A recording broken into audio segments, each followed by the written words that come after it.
Всем привет! Истории о заложниках могут быть по-настоящему пугающими. Неудивительно, что эту тему так часто используют в различных фильмах. Она здорово щекочет зрителям нервы. Однако подобное происходит не только на больших экранах. Иногда самые обычные люди могут оказаться жертвами злоумышленников. И все, что остается делать несчастным, это надеяться на чудо. И просить о помощи так, чтобы преступник не заметил. Это гораздо сложнее, чем кажется на первый взгляд. Но герои нашего сегодняшнего видео могут сказать, что удача была на их стороне. Но обо всем по порядку. Поехали!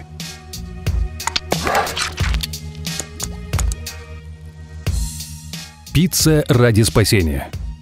Вы наверняка хотя бы раз пользовались каким-нибудь приложением для заказа еды на дом. Это удобно и здорово экономит время. А в экстренных ситуациях может еще и спасти жизнь. Так, жительница американского города Эйвон-Парк, штат Флорида, оказавшись в заложниках у своего бойфренда, смогла вызвать полицию через приложение по доставке пиццы. 25-летняя Шерил Тредуэй серьезно поссорилась с 26-летним отцом своих троих детей. Этан Никерсон отнял у нее телефон и стал угрожать, не выпуская из дома. После продолжительной перепалки ей удалось убедить Никерсона, что дети хотят есть, и им нужно заказать пиццу, раз выйти из дома нельзя. Девушке повезло, он согласился. Тогда в приложении по доставке пиццы женщина выбрала маленькую пепперони и написала: «Пожалуйста, помогите, вызовите мне 911». Также она оставила комментарий 911 «Помощь заложникам», который был замечен сотрудниками пиццерии Pizza Hut. Позже менеджер ресторана Кэнди Хэмилтон призналась, что за 28 лет работы впервые столкнулась с чем-то подобным. Конечно, она сразу же позвонила в полицию. Когда сотрудники правоохранительных органов прибыли на место происшествия, Тредуэй вместе с одним ребенком смогла выбежать из дома. Двое других детей остались с отцом. В ходе переговоров стражам порядка удалось уговорить Никерсона отпустить детей и сдаться полиции. Мужчине предъявили обвинения в похищении, вооруженном нападении, а также в препятствии к осуществлению правосудия. Записка в туалете. Однажды стюардесса компании Alaska Airlines Шелли Федрик заметила на борту двух странных пассажиров. Это был хорошо одетый мужчина и растрепанная девочка-подросток. Она выглядела замученной и очень испуганной. А когда мужчина не позволил стюардессе с ней поговорить, подозрения Шелли только усилились. Тогда Федрик незаметно подала знак, чтобы девочка шла в туалет, где ее ждала записка на зеркале. На этой бумажке девочка написала, что ей нужна помощь. Оказалось, что подросток стал жертвой торговцев людьми. Федрик тут же сообщила о произошедшем пилоту, и он смог заранее предупредить полицию. В итоге злоумышленника задержали. Это случилось в 2011 году и, к счастью, никак не отразилось на жизни похищенной. Она повзрослела, поступила в колледж и до сих пор продолжает поддерживать связь с Шелли. Ведь все это стало возможным благодаря ее бдительности. Когда информацию о произошедшем обнародовали, благотворительная организация Airline Ambassadors начала кампанию по обучению членов экипажа борьбе с торговлей людьми. Заметить неладное довольно просто, если обращать внимание на детали. Жертвы могут казаться испуганными рядом с людьми в униформе, не знать конечной цели путешествия. Они также могут отвечать заготовленными фразами и быть странно одетыми, особенно для места прибытия. В свою очередь, злоумышленники часто отвечают на вопросы за своих жертв, а также не знают их личные данные. В общем, будьте внимательны. Это может спасти кому-нибудь жизнь. Азбука Морзе. Джеремайя Эндрю Дентон-младший служил военно-морским летчиком Соединенных Штатов во время войны во Вьетнаме. В итоге его сбили над городом Тханьхуа в Северном Вьетнаме, и экипаж попал в плен. Дентон провел в заключении почти 8 лет, большую часть из которых сидел в одиночной камере. Само собой, жизнь военнопленного была тяжелой, но никто даже не подозревал, насколько. В 1966 году он был вынужден принять участие в телевизионном интервью, устроенном властями Северного Вьетнама. Именно во время этого интервью Дентону удалось сообщить американским спецслужбам, что он и его экипаж подвергаются пыткам и жестокому обращению. Так, отвечая на вопросы интервьюера, Дентон имитировал чувствительность к свету и моргал по азбуке Морзе. Он несколько раз проморгал слово «пытки». А поскольку интервью транслировалось по телевидению США, оно стало первым подтверждением страшного. 12 февраля 1973 года Дентон был освобожден в Ханое северными вьетнамцами вместе со многими другими американскими военнопленными во время операции «Возвращение домой». Позже он был награжден военно-морским крестом и другими наградами за героизм. Доставщик пиццы.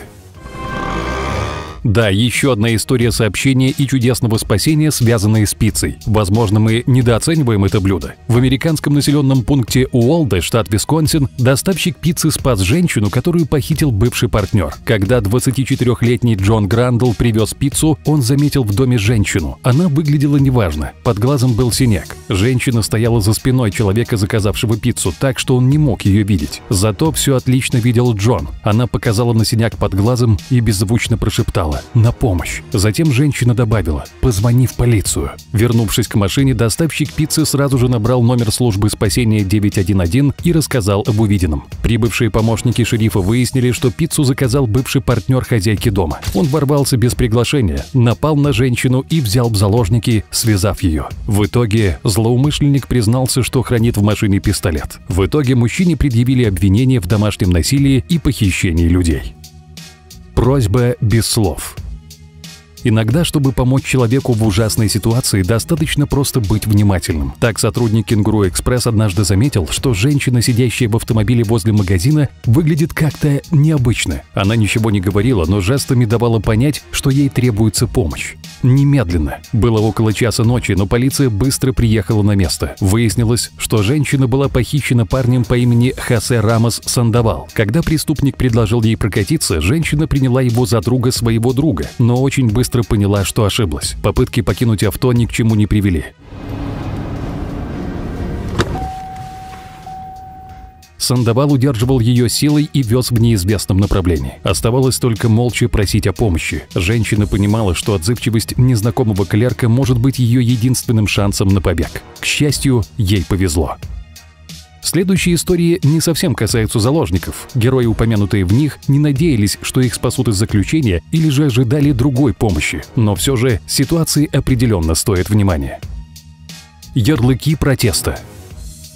В 2017 году покупатели в магазине Zara в Стамбуле обнаружили необычные ярлыки на одежде. Не те, на которых пишут рекомендации по уходу за вещью. Ярлыки оказались жалобами турецких рабочих, которые утверждали, что им не заплатили. Рабочие буквально заходили в магазины и оставляли на одежде дополнительные бумажки со следующим текстом: «Я сделал этот предмет, который вы собираетесь купить, но мне не заплатили за него». Таким образом, люди надеялись привлечь внимание общественности к своей проблеме и заставить Zara все-таки заплатить им. По словам протестующих, компания задолжала им зарплаты за 3 месяца, а также не выплатила выходное пособие после закрытия одной из фабрик Браво. Именно там производят одежду для известных брендов, в том числе Zara, Next и Mango. Увы, мы не знаем, чем именно закончилась эта история.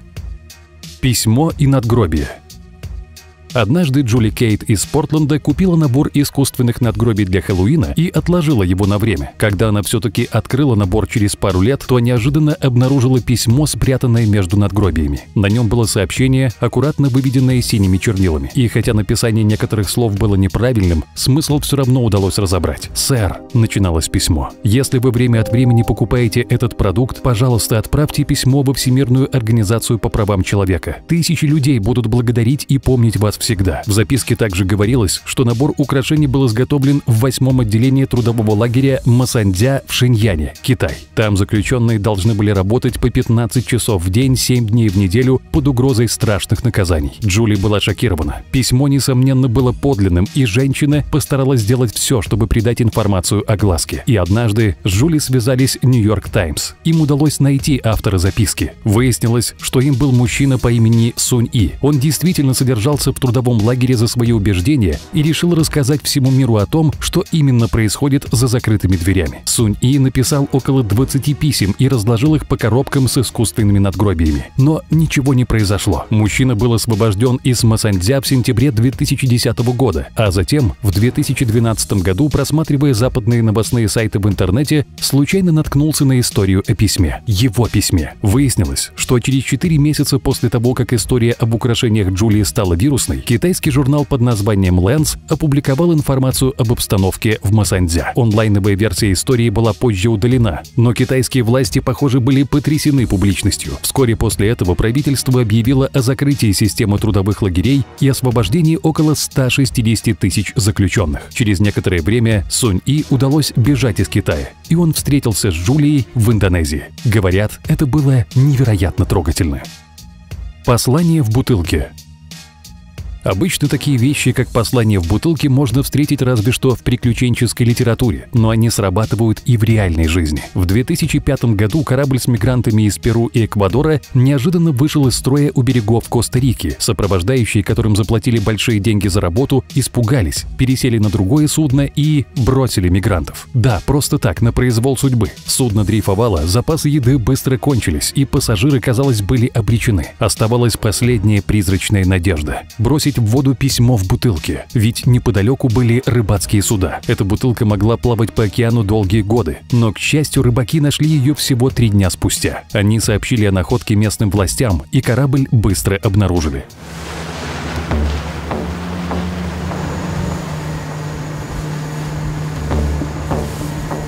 Пассажиры, большинство из которых были женщины и дети, оказались сильно обезвожены, но все-таки история закончилась хорошо. Эй, хватит лениться! Пора заряжать мозги! Добро пожаловать на канал Brain Time. Невероятные события прошлого, настоящего и даже будущего. Буйство природы и мира животных. Шокирующие факты и неразгаданные тайны. Все это и многое другое вы найдете здесь. Подписывайтесь, не пожалеете.